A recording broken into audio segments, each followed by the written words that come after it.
Bien, pues vamos a comenzar con la predicación de esta mañana y nos vamos a ir al capítulo 1, sí, de Juan, y ya con hoy dejamos concluido el capítulo 1 y ya comenzaremos la semana próxima porque lo estamos haciendo de forma sistemática. Lo digo por si alguien ha venido por primera vez, no importa, la palabra se puede predicar de forma expositiva, de forma explicativa, muchas maneras. Lo importante es que la palabra de Dios se predique.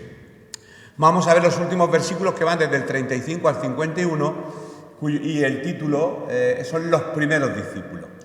Lo que hemos visto que aquí en este Evangelio de Juan, el apóstol Juan, habla de Jesús como Dios, su divinidad desde el principio era el Verbo y el Verbo se hizo carne y habitó. Y después entramos ya en el inicio del ministerio. Aquí no se habla del nacimiento de Jesús en este Evangelio, se inicia con el ministerio de Cristo, acercándose a Juan el Bautista dando testimonio de él, que también lo predicamos, y hoy vamos a ver cómo empieza a escoger a los primeros discípulos. Como cada uno de nosotros en su momento pues fuimos escogidos de una manera u otra. No sé, si haces memoria de quién te predicó, te habló por primera vez, pues yo sí me acuerdo. ¿Quién fue? ¿En qué lugar? ¿Dónde? ¿Cómo? ¿De qué manera? Emilio Selma, pastor, se llamaba aquel chico que me predicó, hermano de Rafael Selma, el pastor de la iglesia de Nueva Cartagena. Fue la primera persona que me confrontó con el mensaje del Evangelio. Claro, Jesús no está en la tierra, está a la diestra del Padre, nos dejó el Espíritu Santo, pero la iglesia está viva. La iglesia no es una asociación ni una organización, la iglesia es un organismo. Eso tenemos que entenderlo, Es un órgano vivo que palpita, que late, que vive. La iglesia está viva y la iglesia sigue haciendo la labor de evangelismo. Bien, pues vamos a leer estos versículos y ahí vamos a ver, y ya la semana que viene empezaremos con las bodas de Caná, para haceros una idea de lo que vamos a empezar con Juan. El siguiente día otra vez estaba Juan, el Bautista, aunque no lo diga, y dos de sus discípulos, y mirando a Jesús que andaba por allí dijo, otra vez, he aquí el Cordero de Dios. Le oyeron hablar los dos discípulos y siguieron a Jesús, y volviéndose Jesús y viendo que les seguían, les dijo, ¿qué buscáis? Ellos le dijeron, Rabí, que traducido en maestro, ¿dónde moras? Les dijo, venid y ved. Fueron y vieron donde moraba y se quedaron con él aquel día, porque era como la hora 10:00. Andrés, hermano de Simón Pedro, era uno de los dos que habían oído a Juan y habían seguido a Jesús. Andrés, halló primero a su hermano Simón, se encontró con Simón Pedro, y le dijo, hemos hallado al Mesías, que traducido es el Cristo, y le trajo a Jesús, Y mirándole Jesús dijo, tú eres Simón, hijo de Jonás, tú serás llamado Cefas, que quiere decir Pedro. El siguiente día quiso Jesús ir a Galilea y halló a Felipe y le dijo, sígueme. Y Felipe era de Betsaida, la ciudad de Andrés y de Pedro, lugar de pescadores. Felipe halló a Natanael y le dijo, hemos hallado a aquel de quien escribió Moisés en la ley, así como los profetas, a Jesús, el hijo de José de Nazaret. Natanael le dijo, ¿de Nazaret puede salir algo bueno? Le dijo Felipe, ven y ve. Cuando Jesús vio a Natanael que se le acercaba, dijo de él, he aquí un verdadero israelita en quien no hay engaño. Le dijo Natanael, ¿de dónde me conoces? Respondió Jesús y le dijo, antes que Felipe te llamara, cuando estabas debajo de la higuera te vi. Respondió Natanael y le dijo, Rabí, tú eres el Hijo de Dios, tú eres el Rey de Israel. Respondió Jesús y le dijo, porque te dije, te vi debajo de la higuera, ¿crees? Cosas mayores que esas verás. Y le dijo, de cierto os digo, de aquí adelante veréis el cielo abierto y a los ángeles de Dios que suben y descienden sobre el Hijo del Hombre. Esta es la lectura más larga, en otras ocasiones más pequeña, y vemos cómo se escogen a los primeros discípulos y quien se encuentra con Jesús rápidamente va a presentárselo a alguien. Esa es la dinámica que seguimos ahora, ¿verdad? Alguien conoce a Cristo y en ese primer amor, y me encanta porque solamente decir te vi debajo de la higuera y yo creo que tú eres el Hijo de Dios. ¿Os imagináis las conversiones tan rápidas ahora? ¿Le hablas a alguien de Cristo? Sí, yo creo que Cristo es el Hijo de Dios. Que va 1 mes, 2 meses de culto, 1 año, 3 años, 7 años, predicándole, hablándole, que va, que no viene, que entra, que sale. ¿Qué pasa? ¿Qué ocurre? Tan difícil es predicar el mensaje del Evangelio que la sensación que nos da, aunque la obra es suya, es de que nadie se convierte. Pero el proceso aquí que narra Juan es que los primeros discípulos, nada más conocer a Jesús y creer en Él, sin debatir tanto, yo no me cambio de religión, o yo, el hombre viene del mono, y todas esas tonterías que ha metido Satanás en estos últimos 20 siglos, que tiene al hombre ciego para llevárselo al infierno. En el primer siglo, con Cristo, que era el Cordero de Dios, fluía de otra manera, con más rapidez. Y qué difícil se nos hace ahora. Y aun siendo hijos de creyente o no siendo hijos, llevando toda la vida en la iglesia, parece que, no sé, no podemos jugar la salvación de nadie porque eso es muy personal, lo sabemos. Pero esa conversión que llamamos genuina, que se dice conversión genuina, de aliento, de ánimo, porque si tú conoces algo, es un ejemplo que ponemos siempre, si tú vas por el desierto conmigo y encuentras algo y me amas, tú me tienes que decir que hay agua. Si tú has encontrado a Cristo y para ti te ha saciado la sed de tu alma, tu vacío, tu depresión, tu amargura, lo lógico es que salga al mundo y se lo cuente a la gente, que hay mucha gente en desesperación, muchas personas que no han encontrado llenar el hueco que falta, ese hueco que se llama Jesús de Nazaret. Y para eso está el pueblo de Dios. Nunca va a bajar un ángel del cielo a contárselo a la gente que está afuera. Somos nosotros su iglesia, como hicieron en este caso estos primeros discípulos. Uno fue a su hermano, Felipe fue a su amigo Natanael. Oye, que me he encontrado con el Cristo, sí, ese del que escribió Moisés. ¿Cómo? Sí, cuando estabas en la higuera, creo que eres el Hijo. ¡Guau! ¡Qué rapidez es la conversión! Y a veces vamos detrás de personas meses y meses, lo estamos trayendo a la iglesia y al 7º año se te va y nunca conocí a Cristo. ¿Y qué ha pasado aquí? ¿Verdad? Y nos hacemos esas preguntas. Claro, alguien alude a que estamos en los últimos tiempos. Pues sí, quizá puede ser verdad. En los últimos tiempos el amor de muchos se enfriará, aunque eso hace referencia a otras personas. Pero bueno, comenzamos un poco a explicar estos versículos, desde el 13 al 51. Juan nos va a relatar pues eso, lo que acabamos de leer, es cómo empieza Jesús a conseguir sus primeros discípulos. Y es bueno, es hermoso, es gratificante, no sé, el ver cómo Jesús se revela a sus discípulos de diferentes maneras, porque a todos los que estamos aquí no se nos reveló de la misma forma. Hacen memoria y a cada uno el Señor se le revela como Él quiere, de la forma que quiere, en el momento oportuno y a través de la persona oportuna. Y Él se presentaba a cada uno de ellos de una manera distinta. Date cuenta que somos individuos individuales. No estamos uniformados como en Auschwitz. No estamos uniformados. El Señor respeta la individualidad de cada uno de nosotros y conoce el carácter, la forma de ser. Una vez más, encontramos a Juan el Bautista, cuando hemos empezado a leer estos textos, testificando acerca de Jesús y diciéndole a sus discípulos que era hora de que lo abandonaran a él para seguir al Mesías. Juan está diciendo, ya está terminando mi ministerio. ¡Qué honestidad! Ahora llega otro, el que yo os he anunciado todo este tiempo. Ahora ya no me tenéis que seguir a mí, tenéis que seguir a ese. Porque es ahí el Cordero de Dios que quita el pecado del mundo. No tenía ningún tipo de celos, que le iban a quitar el ministerio, le iban a quitar, yo qué sé, el carné, el carné de pastor, o le iban a el carné de diácono o de responsable de iglesia. Todas esas cosas son ya muy modernas. Juan sabía que su momento se había terminado con respecto a ese anuncio, lógicamente. Y después de haber logrado muchos seguidores, porque Juan el Bautista tenía discípulos, él estaba completamente dispuesto a que dejaran de seguirle a él y empezaran a seguir al Maestro. ¿Por qué? Porque en el corazón de Juan el Bautista no hubo el más mínimo sentimiento de egoísmo al soltar a sus propios discípulos. ¿Cuánto nos cuesta a veces soltar las personas pensando que son nuestras? Que las ovejas son nuestras, las ovejas son del Señor. Y hay una cantidad de celos a veces dentro de las congregaciones. Es que se me va, que este es mío. No, este es mío, este es tuyo. Después la falta de ética de no llamar, oye, que este lo tengo aquí, lo tengo allá. Estamos jugando con las ovejas como si fueran nuestras. Y las ovejas no son nuestras, las ovejas son de Cristo. Él sabía plenamente, Juan, que su ministerio, su misión se había completado.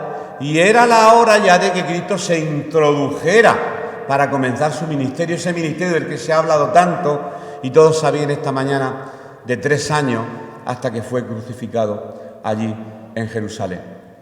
Bien, los primeros versículos que hemos leído, que no voy a repetir de nuevo, concretamente me estoy refiriendo a los versículos del 35 al 39, porque lo vamos a desmenuzar en 4 grupos, del 35 al 39, después hasta el 40 y tantos, hasta que terminemos. Bien, pues estos versículos que hemos leído, bueno, si los voy a leer, venga, para recordar. El siguiente día, otra vez estaba Juan y 2 de sus discípulos, y mirando a Jesús que andaba por allí, dijo: he aquí el Cordero de Dios. Le oyeron hablar los 2 discípulos, y siguieron a Jesús, y volviéndose Jesús y viendo que les seguían, le dijo: ¿qué buscáis? Ellos le dijeron: Rabí, que traducido es maestro. ¿Dónde mora? Les dijo: venid a ver. Fueron y vieron dónde moraba y se quedaron con él aquel día, porque era como la hora 10ª. Ahora vamos a discutir lo que era la hora 10ª para saber más o menos. Eso es interesante, el saber las horas bíblicas, y podemos entender quizás más el relato. Pues encontramos a 2 discípulos de Juan el Bautista y deciden seguir a Jesús. Su maestro, Juan, no se lo impide, al contrario, le dice: seguidlo, porque él es el Cordero, yo no. Yo era simplemente una antorcha, pero la luz es él. La luz de mi antorcha es Cristo, seguirle, que él es el Cordero de Dios. Esto ocurrió, según el relato bíblico, el 3er día de la primera semana de su ministerio. Recién arrancaba Jesús con el ministerio para el cual había venido: predicación de la palabra y posterior muerte. Bien, uno de estos 2 discípulos, para entrar ya en materia, era Andrés, tal y como lo hemos leído en el versículo 40. Y con respecto al segundo discípulo, se cree, podéis buscar en comentaristas, en 400.000, se cree que era Juan el autor de este evangelio. Y ahora, con lo de la hora 10ª, vamos a entender que probablemente fue él, ¿vale? Andrés y Juan. Eso es lo que dicen la mayoría de eruditos que estudian la palabra o han estudiado el evangelio de Juan, entre otros. Cuando Jesús vio que lo seguía, se da la vuelta y le pregunta: ¿qué buscáis? Porque cuando alguien se acerca a Cristo, busca algo. Claro, no nos acercamos desinteresadamente. Cuando a alguien le predican el evangelio y tú decides seguir a Cristo, es por un motivo. La motivación tiene que ser la correcta, porque si la motivación no es la correcta, entonces no va a funcionar. Era una pregunta decisiva, la pregunta. Jesús siempre era muy educado. Cuando se acercaba a un enfermo le decía: ¿quieres ser sano? Y yo cuando leo eso digo: ¿por qué le pregunta ¿quieres ser sano? Es evidente que quiere ser sano. No es evidente. Porque cuando sanó a aquel paralítico, ella tuvo que ponerse en la cola del paro y volver a trabajar. Le iba a cambiar la vida. Cuando alguien se convierte, la vida te cambia. Una manera distinta de hablar y pensar. Lo hemos cantado. Ya la forma de pensar, la forma de hablar, la forma ya es distinta. Tiene que haber un cambio en la vida. Y eso hay que pensárselo. Por eso Jesús te pregunta: ¿realmente tú quieres ser cristiano? ¿Realmente tú quieres seguirme? Pues que sepas que hay que pagar un precio.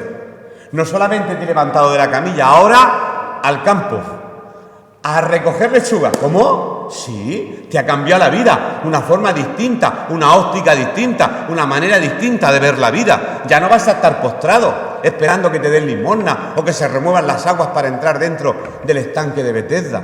Cuando Cristo viene en una vida, el Señor Jesús, por su Espíritu, nos pregunta: ¿qué quieres? ¿Por qué me sigues? ¿Cuál es tu motivación real? Así que tenemos que autoexaminarnos, bueno, en esta mañana, todos los días de nuestra vida, y eso lo estoy haciendo últimamente mucho. ¿Por qué yo me acerqué un día a Cristo? ¿Por qué? Para esa época existían muchos líderes y la gente lo que buscaba en la época en la que se enclava esta narración, mucha gente buscaba identificarse con una causa o un propósito. Hoy en día hay personas que, sin desconocer a Cristo, están en asociaciones, en grupos de defensa, está bien, Greenpeace, en defensa de los animales, me identifico con tal grupo, soy de aquí, de este partido, y es como el ser humano busca su identidad, identificarse con una ideología, con una forma de pensamiento, con una forma de creencia. Y en aquel momento eso estaba a flor de piel del pueblo judío. Pues mira, muchos judíos buscaban a líderes que los condujeran a la liberación de su nación. Israel oprimida por el pueblo romano, pues la motivación de muchos, en este caso hubiera sido política, fuera los invasores. Y eso eran los celotes. Ese grupo existía. Grupos que no querían la ocupación romana en Israel. Otro, pues le gustaba mucho disertar, discutir acerca de doctrina y diferencias de creencias, los fariseos. No, porque la Biblia dice, no, pues mi Biblia dice, no, pues aquí dice que sí, que se caen, que no se caen, que se hablan lenguas, que si no, que si a Jonás se lo tragó una ballena, no, en el culto hay que hacer así, hay que hacer... Y discuten, y discuten, y discuten, y discuten. Fariseos, hay nombres para todos, dependiendo de la motivación. Otros solamente querían, pues, influir en su nación, introduciendo la cultura griega. Y ahí tenemos a los judíos helenistas, muy modernos ellos. Muy modernos, los helenistas. Eran judíos, pero habían libado, chupado de la cultura griega, que no estaba mal, y eran los judíos, helenistas. Y se identificaban ahí. Otros buscaban ambición, poder político, como los saduceos. Aquí tarta para todo el mundo, y cada uno cogía su cacho. O sea, cada uno buscaba a sus líderes de acuerdo a sus intereses. Por eso, como Jesús lo sabía y era consecuente con la motivación, le preguntó, ¿qué buscáis? Si Jesús estuviera hoy aquí, nos preguntaría, ¿qué buscas? ¿Por qué has venido hoy? ¿Por qué te has levantado a las 10 de la mañana, te has duchado y has venido? ¿Para qué? ¿Por qué? ¿Me buscas a mí? ¿Realmente me buscas a mí? ¿Has hablado conmigo? ¿Me buscas? ¿Te comportas conforme mi palabra? Él nos haría un pequeño, no interrogatorio, pero sí un pequeño cuestionario para ver las motivaciones que realmente nos impulsan a seguirle y a decir que somos creyentes. Bien, pues la respuesta de los discípulos, de lo que realmente buscaban, dijeron, Rabí, ¿dónde moras? ¿Dónde estás? ¿Dónde vives? ¿A qué te dedicas? ¿Qué haces? Queremos ver el lugar. Ellos se dirigen a Jesús, con el nombre de Rabí. Rabí, traducido es maestro. Maestro. Rabí es una expresión hebrea. Realmente lo que significa en hebreo es mi grande, mi dueño, mi enseñante. Y era utilizado por los discípulos como una muestra de respeto siempre a los maestros, a los que enseñaban. Y ya desde el principio a Jesús se le llamaba de esta manera. Lo que no cabe duda es que estos primeros dos discípulos buscaban un maestro, a alguien que les guiara en este mundo de tinieblas a la luz de la verdad. Como he dicho, ha pasado mucho tiempo y hay tantos caminos, ¿verdad? Hay tantas religiones. Madre mía, ¿cuál será la verdadera? Si nos ponemos a analizar religiones orientales, religiones occidentales, religiones tradicionales, ¿no? De toda la vida, lo que me enseñan mis padres. Pero si en lugar de haber nacido donde enseñan tus padres hubieran nacido en otro sitio, sería de otra religión. Entonces, aquí no estamos hablando de religión, aquí estamos hablando de Jesucristo, personaje histórico, real, que era el Hijo de Dios. Esto no tiene que ver nada con la religión, esto tiene que ver con la relación del hombre con Dios. Son dos cosas completamente distintas para ubicarnos realmente en cuál es nuestra fe y cuál es el motivo por el que le seguimos. Aquí Jesús es presentado, esto sí está anotado, lo tengo que leer, como el verdadero maestro, aquel que tiene las respuestas a todas las necesidades del ser humano. Bueno, eso era Jesús, porque los maestros, ¿verdad?, no tenemos respuesta a todo. Avi, no tenemos respuesta. Yo primero, sí, el libro, después llego a la clase, pues queda uno como un marqués, pero antes no saben los críos que no lo hemos estudiado. Esos son los maestros terrenales. Pero el maestro de los maestros, Jesús de Nazaret, lo sabía todo. Y seguir al maestro es seguir a alguien que sabes que va a tener respuesta para todas tus necesidades. ¡Guau! Menudo alivio. Seguir a un maestro que lo sabe todo. Un maestro que lo sabe todo. Y esos dos discípulos anhelaban, deseaban estar cerca de Jesús para aprender de él y conocer el camino a Dios. No solo por un breve tiempo, sino de manera permanente. Por eso le dicen, ¿dónde moras? ¿Dónde estás? Queremos saber lo que haces. Porque en el fondo de su corazón querían añadirse y formar parte de sus filas y estar juntamente a él.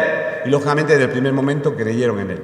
El Señor accede, lo permite, porque dice, pues venid y ver. Fueron y vieron dónde moraba y se quedaron con él aquel día porque era como la hora 10. Así que Jesús accedió y no lo rechazó, y volvemos de nuevo al siglo XXI, pues como no rechaza a nadie que lo busque en este momento, en este tiempo, de todo corazón. Dios no rechaza a nadie. La Biblia dice que era como la hora 10. Ha sido una locura estudiar esto, pero bueno. que lo he querido interesante simplemente para descubrir que el otro discípulo era Juan. Pero bueno, esto es como una curiosidad bíblica que podéis hacerlo vosotros investigando en la palabra del Señor. Habían dos relojes, el judío y el romano. El romano es como el nuestro, empieza a las 12 de la noche.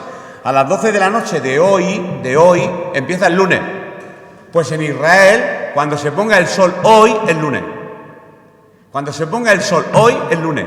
Pero en nuestro reloj, pues el reloj romano a las 12 y el reloj judío empezaba a las 6 de la mañana. La primera hora, la segunda, la tercera, la cuarta. Por eso cuando el sol salía, a las 6 de la mañana.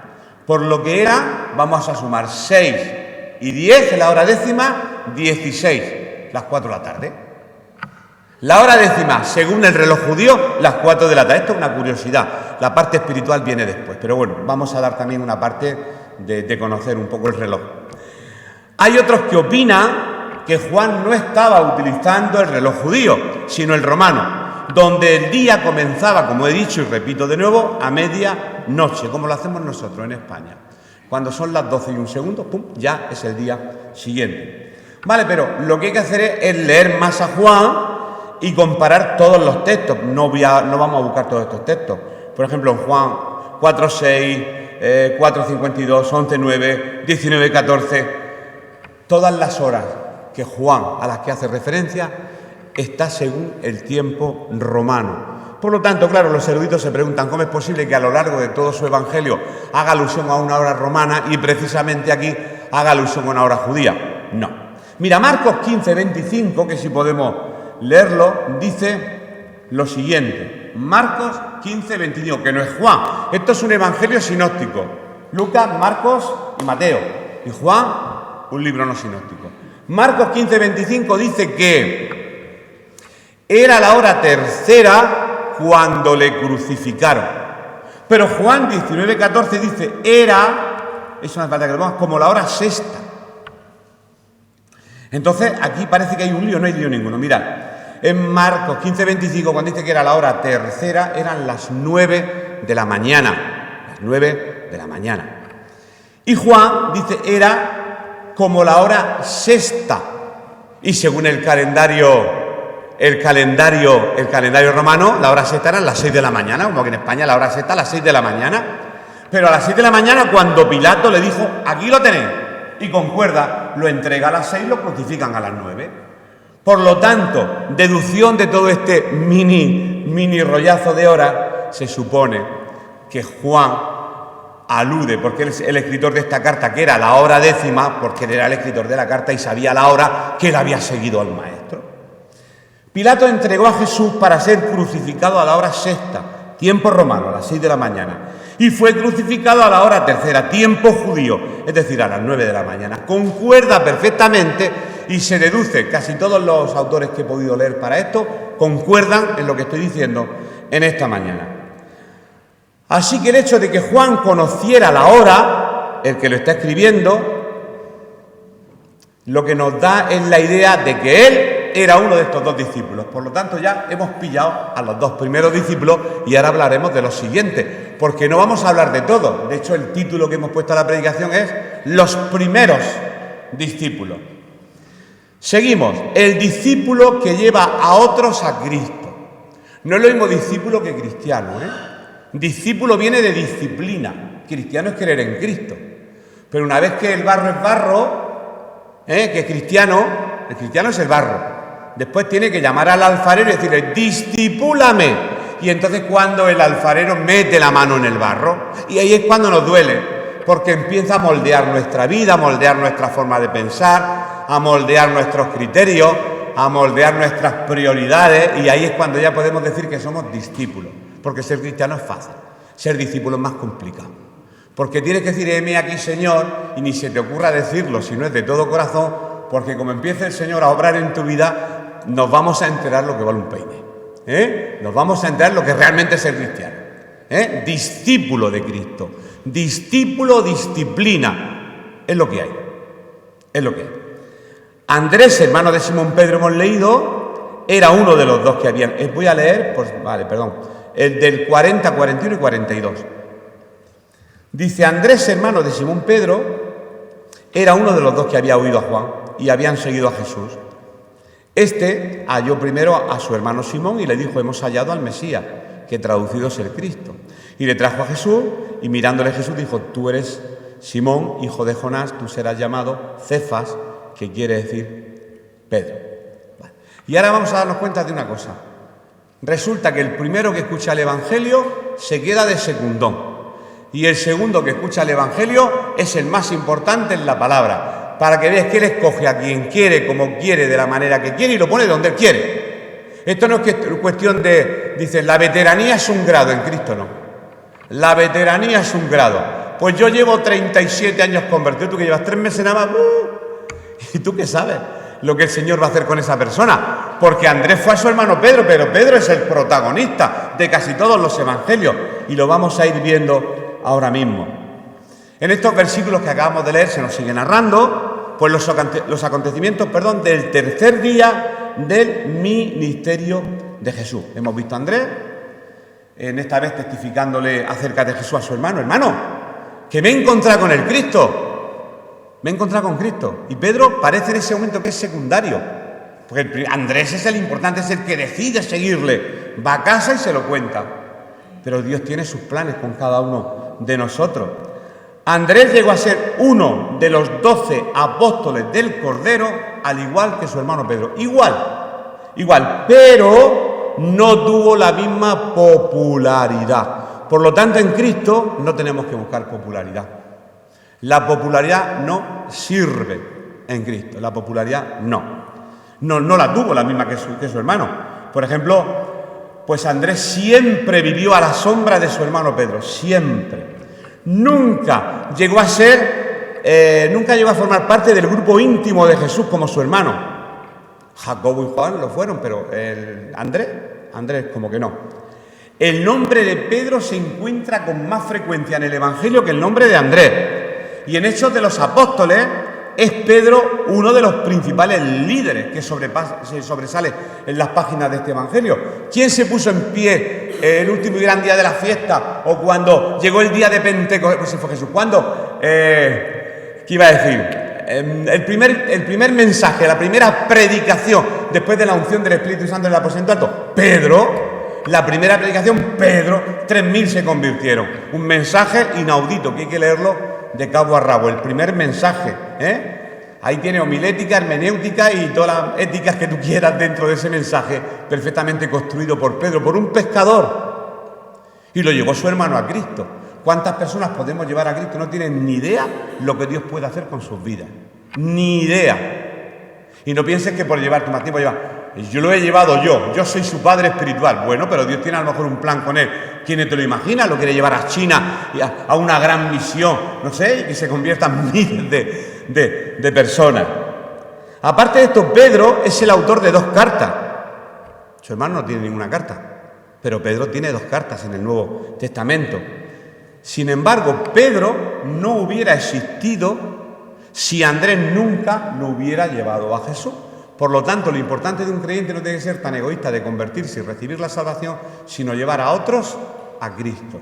A otros a Cristo. Y gracias a que Andrés se acordó de su hermano, pues Dios utilizó a Pedro, Jesús, en este caso, Dios.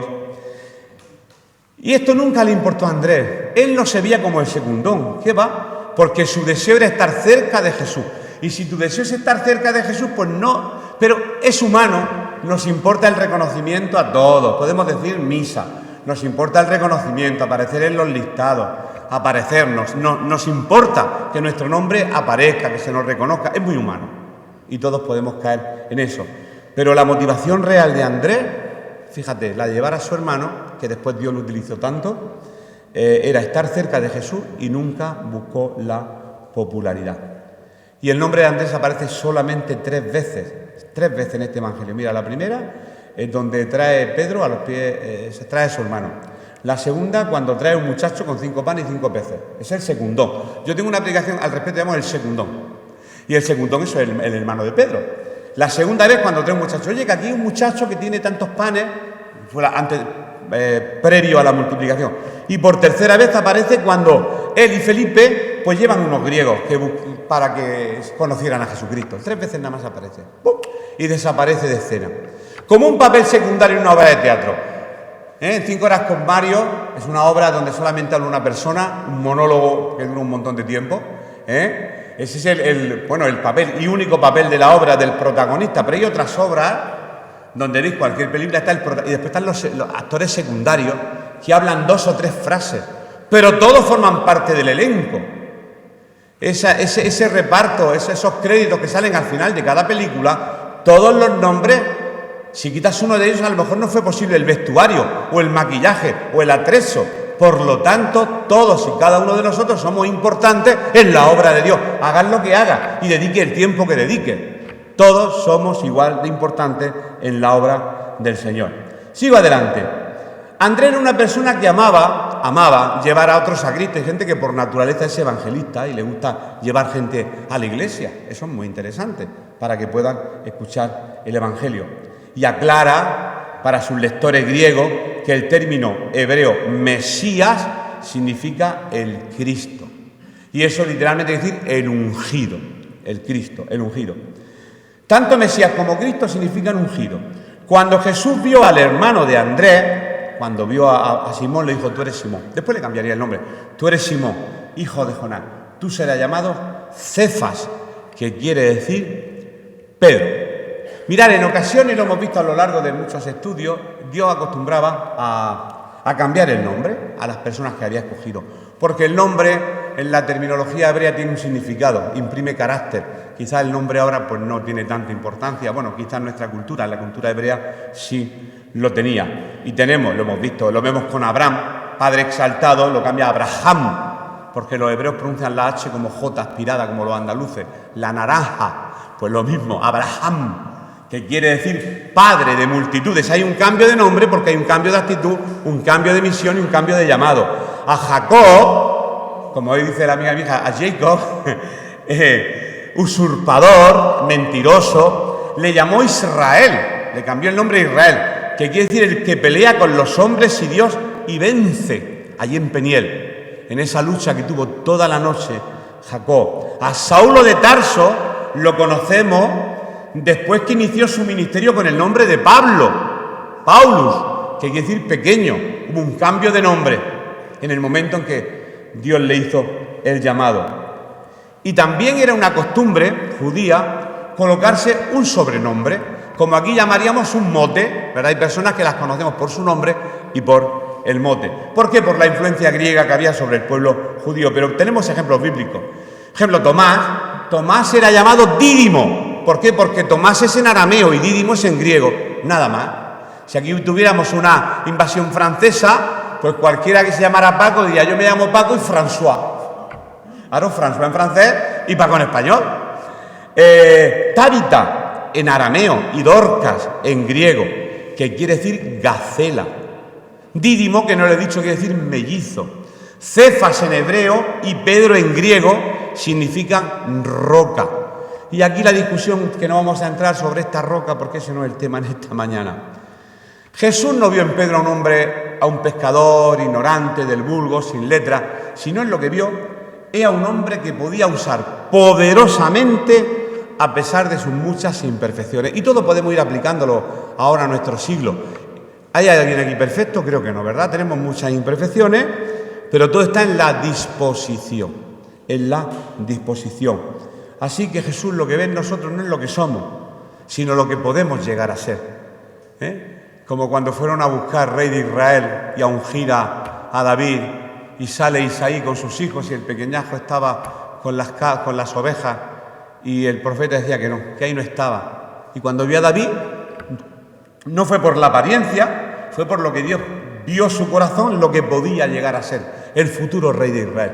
Y no sabemos lo que Dios tiene para cada uno de los que estamos aquí en esta mañana. Vamos a ver en Hechos, capítulo 4 y versículo 13, estos textos.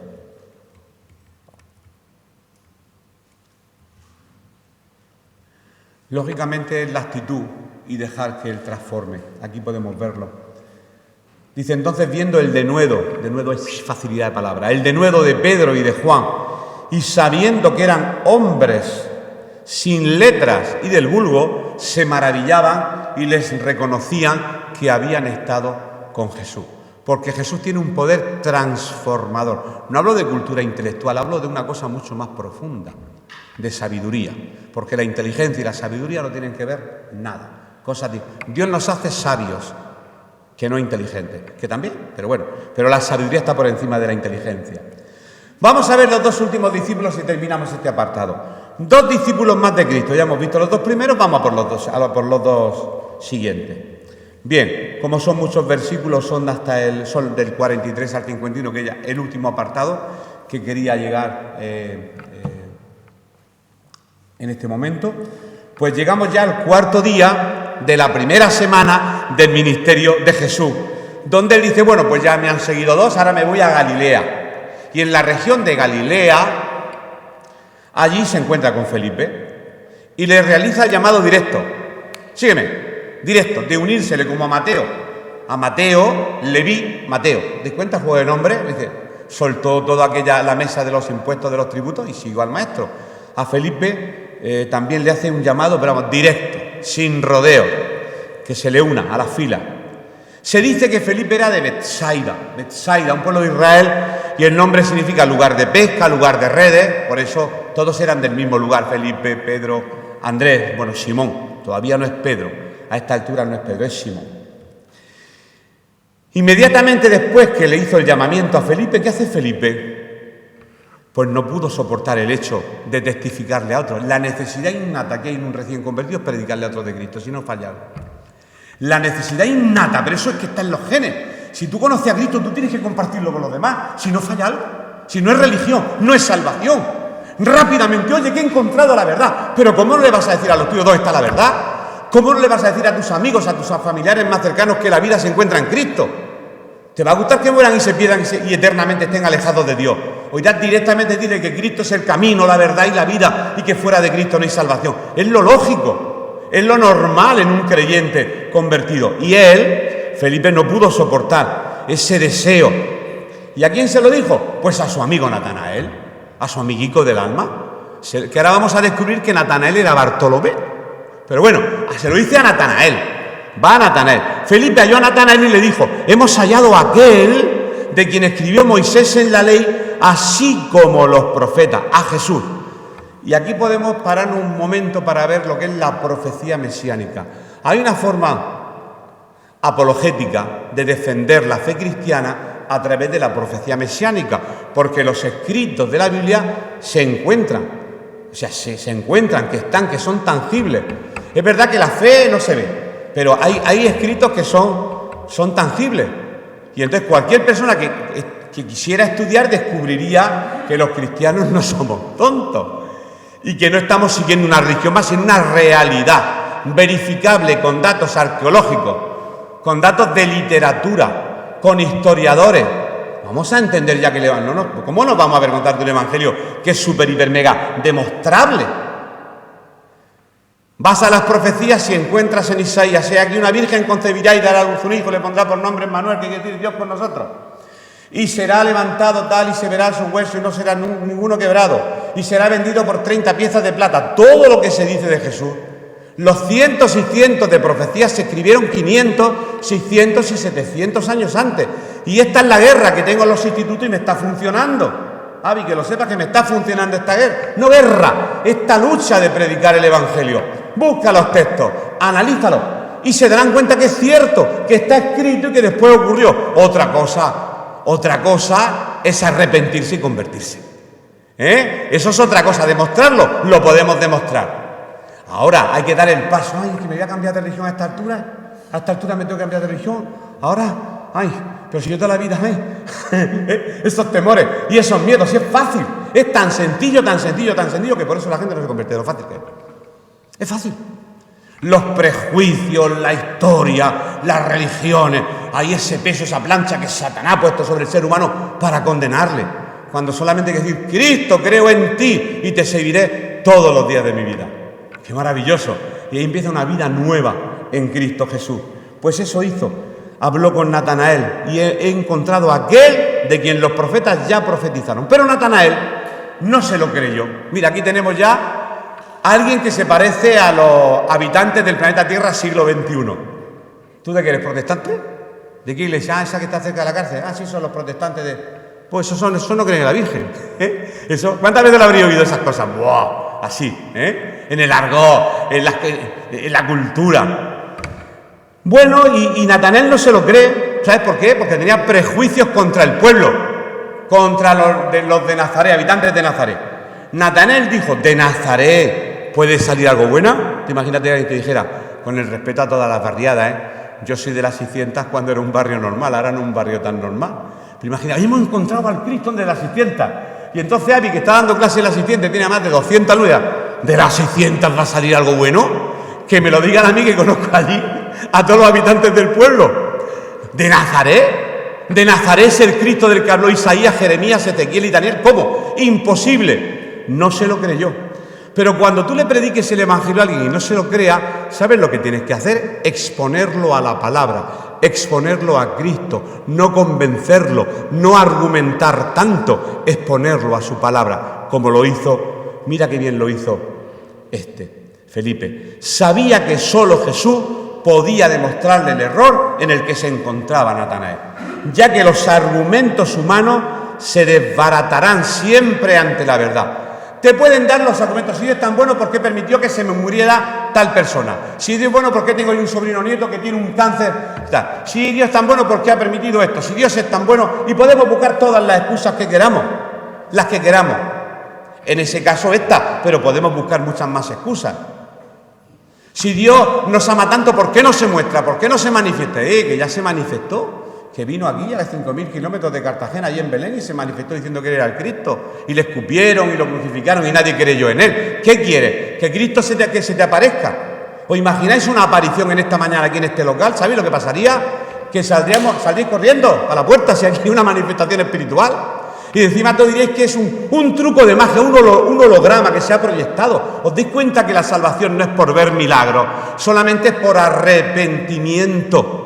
Cambio de dirección, estoy siguiendo el pecado, pero ahora sigo a Cristo y el pecado me persigue a mí. Es un cambio de mente, una manera distinta. Eso es el arrepentimiento, de pensar. Metanoia, arrepentimiento, cambio de mente. Cuando Natanael llega ante Jesús, porque Felipe no se enfada, dice, pues vente, y se lo lleva a Jesús. A la gente tenéis que llevarla a Cristo, a la iglesia no a Cristo, a Jesús.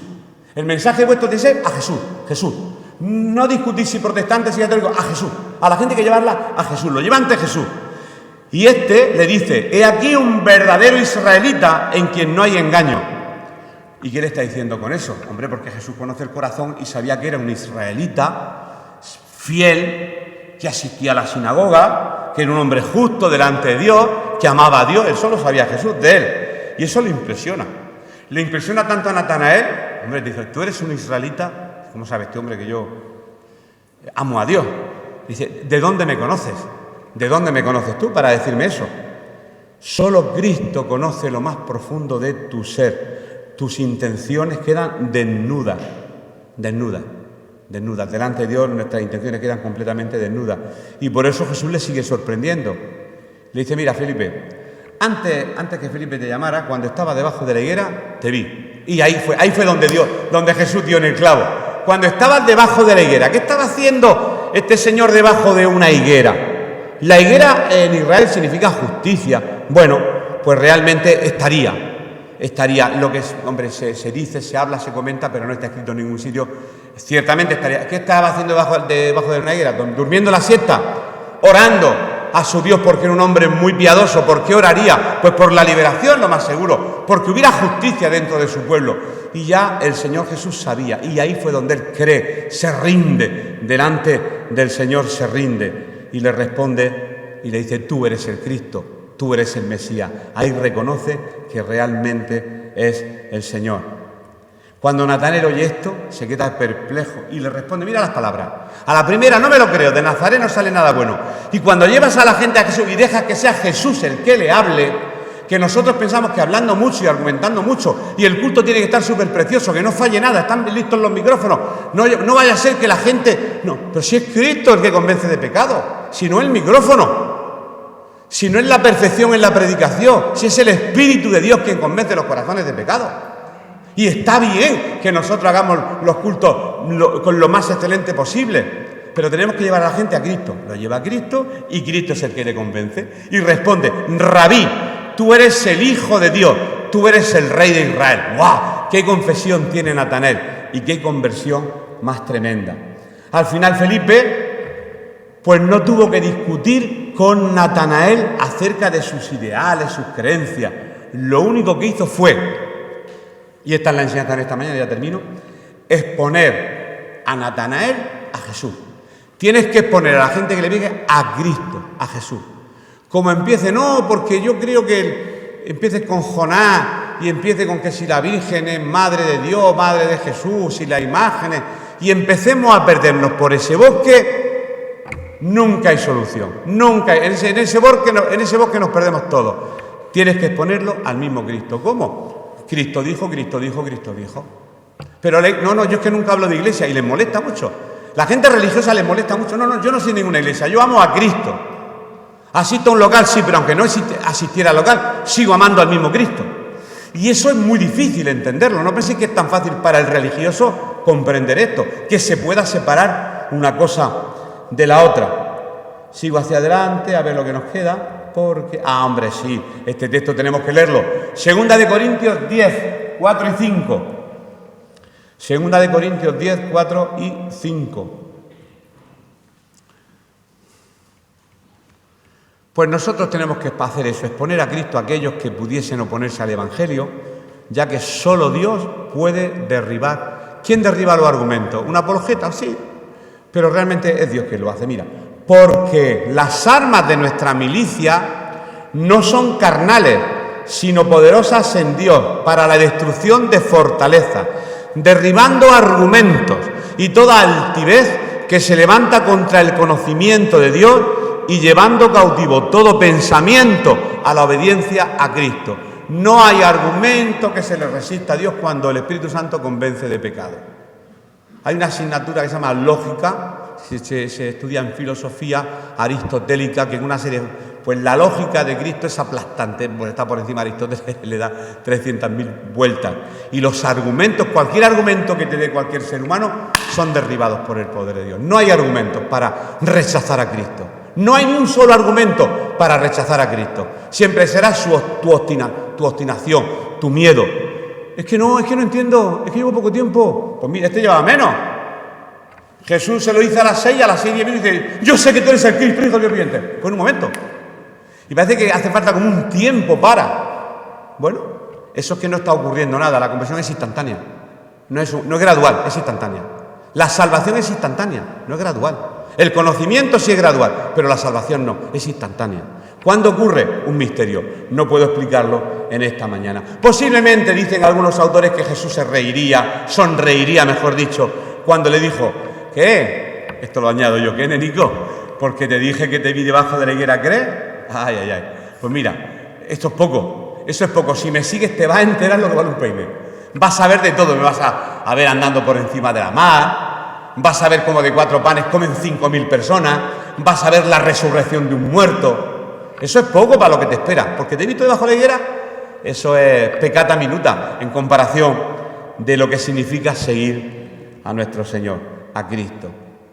Bien, a lo mejor cuando dice y veráis al Hijo del Hombre subiendo y bajando, a lo mejor eso hace referencia al sueño, los que hemos estudiado Génesis, que tuvo Jacob antes de que su nombre fuera cambiado, que había una escalera que subía y él veía en esa visión que ángeles subían y bajaban del cielo.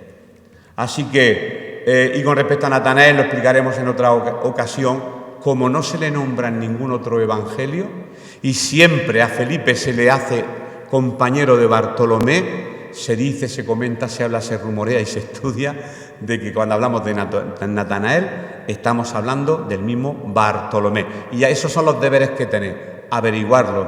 Hay muchos comentarios para poder buscarlo y para poder entender esto que estoy diciendo en esta mañana.